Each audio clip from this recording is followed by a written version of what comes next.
Cette vidéo de formation est une leçon du tutoriel officiel Edus. Edus sur le bout des doigts. Si vous êtes intéressé par la formation complète, d'une durée de 15 heures et 320 leçons, contactez votre revendeur Edus ou rendez-vous sur tutorial.edus.fr. Dans les effets temporels, vous avez aussi une option pour figer l'image. Alors par exemple, on va s'arrêter à cette image-là, on met le curseur de lecture et on met figer l'image. Avant le curseur, après le curseur. Donc là, si je mets à partir du curseur, c'est après le curseur. Donc à partir de ce moment-là, l'image s'arrête jusqu'à la fin du clip. Vous voyez, il a coupé le clip et toute la fin du clip qu'il y avait avant, il a fait un arrêt sur image. Alors, pour faire un arrêt sur image, moi souvent, je fais une photo. Pour faire ça, vous avez un bouton photo. Alors peut-être l'avez-vous déjà par défaut sur votre interface. Nous le rajouterons dans les personnalisations de l'interface. Sinon, vous pouvez faire, donc vous cliquez sur votre timeline sélectionnée, vous positionnez à l'endroit où vous souhaitez faire une photo et vous choisissez CTRL-T sur le clavier. La photo est réalisée et là vous pouvez la placer au-dessus. Voilà, moi j'ai pris cette habitude-là.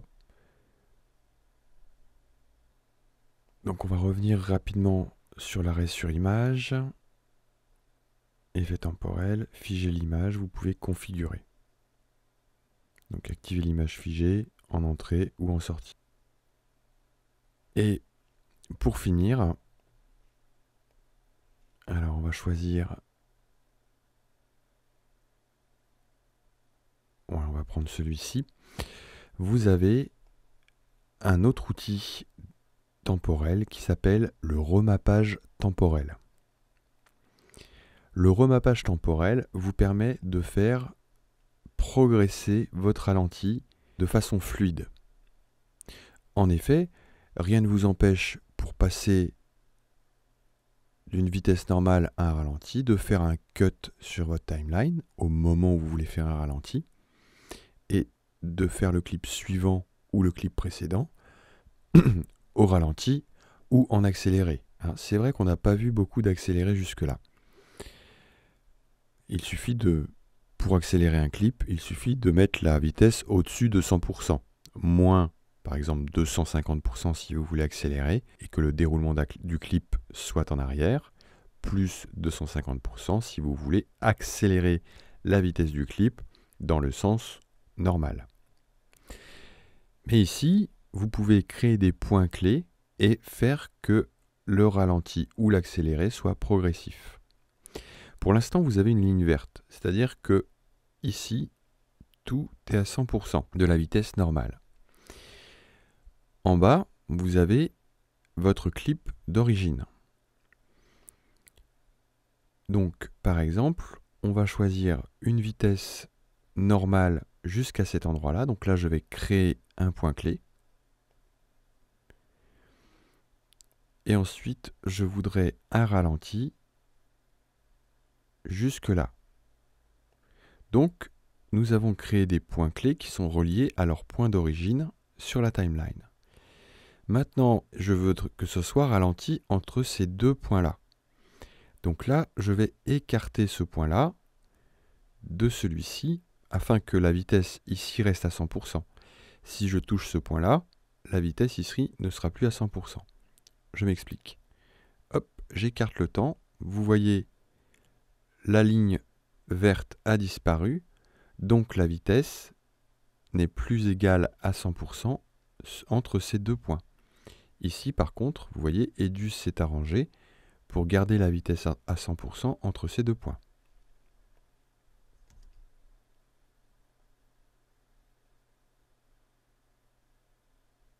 Voilà, ça ralentit et ça va réaccélérer vers 100%.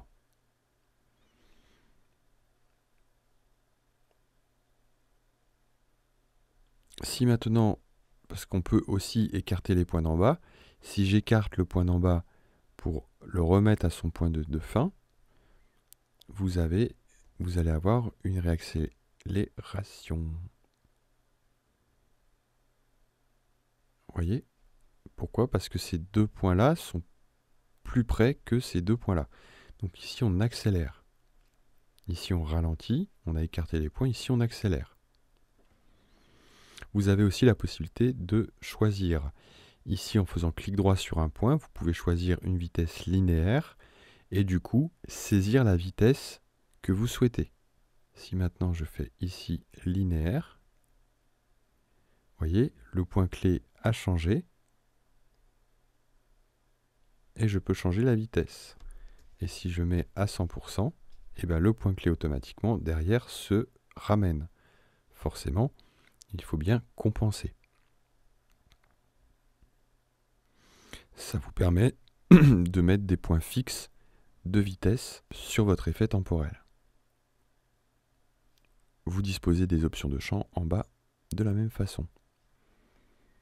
Donc là, par exemple, alors oui, ce que je voulais vous dire aussi, c'est qu'on peut inverser. Donc là, voilà, on va... Vous voyez, j'ai inversé les points, il y a une croix, donc là, ça veut dire que le clip va s'inverser à un moment donné.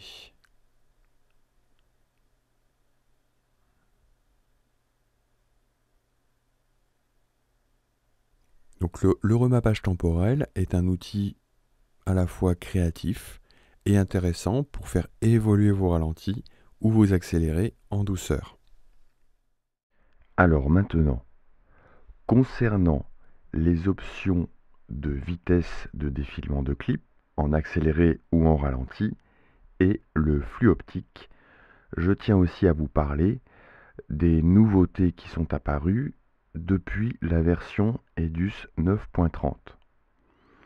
En effet, une nouvelle option grâce à un nouvel algorithme du flux optique est proposée.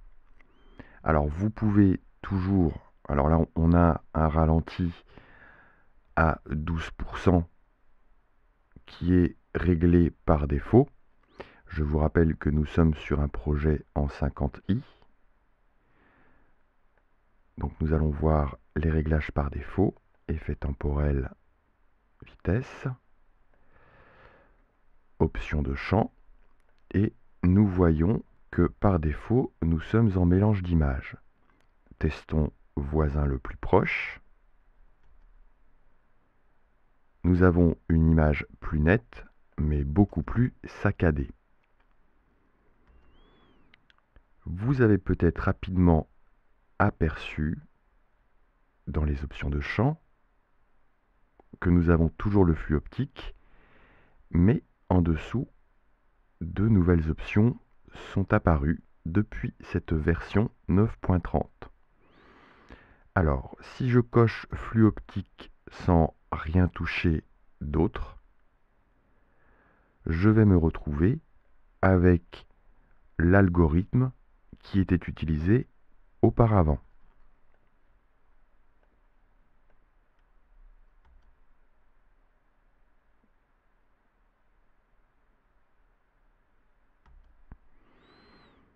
Sur ce type d'image un peu compliqué, nous pouvons constater qu'il y reste quelques défauts.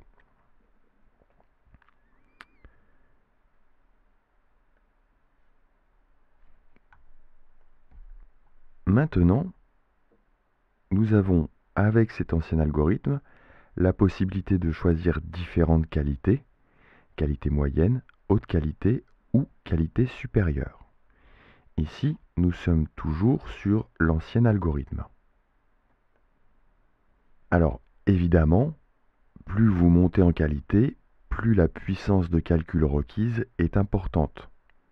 Il faut donc un processeur et une mémoire vive conséquentes pour pouvoir obtenir du temps réel en qualité supérieure, même avec l'ancien algorithme. Vous voyez ici l'ordinateur sur lequel je réalise le tutoriel est, entre guillemets, dans les choux. Nous allons donc faire un calcul partiel afin de vous montrer la qualité.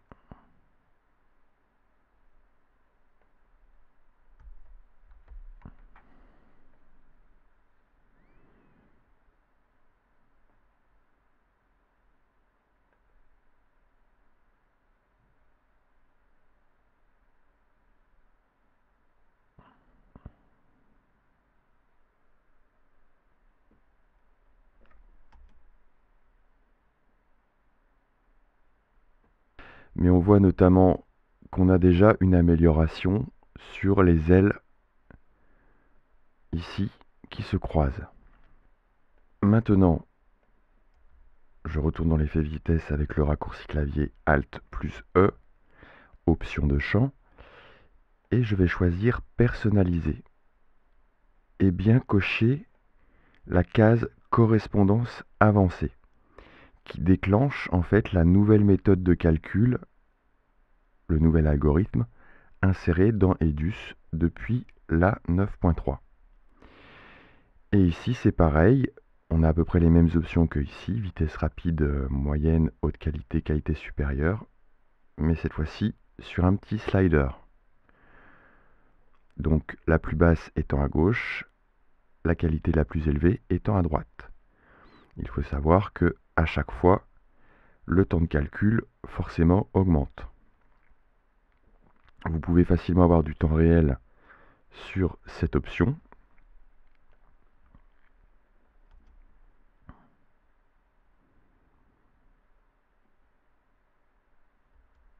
Mais là, on voit que sur un ralenti complexe comme celui-ci, on a un souci sur les ailes. Alt E. Voilà.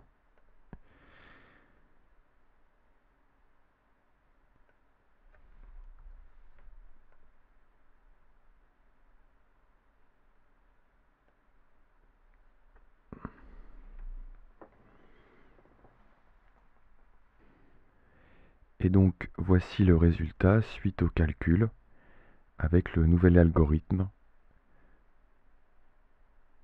de ralenti optique dans Edus. Le résultat est pas mal du tout. J'en profite aussi pour dire que aujourd'hui, beaucoup de caméras savent enregistrer avec une fréquence d'image supérieure à ce que nous avions l'habitude jusqu'à aujourd'hui. Edus est compatible depuis la 9.30 directement sur la timeline avec des hautes fréquences d'images pouvant aller jusqu'aux 240 images par seconde. Nous vous envoyons nos meilleures salutations et vous souhaitons de bons montages.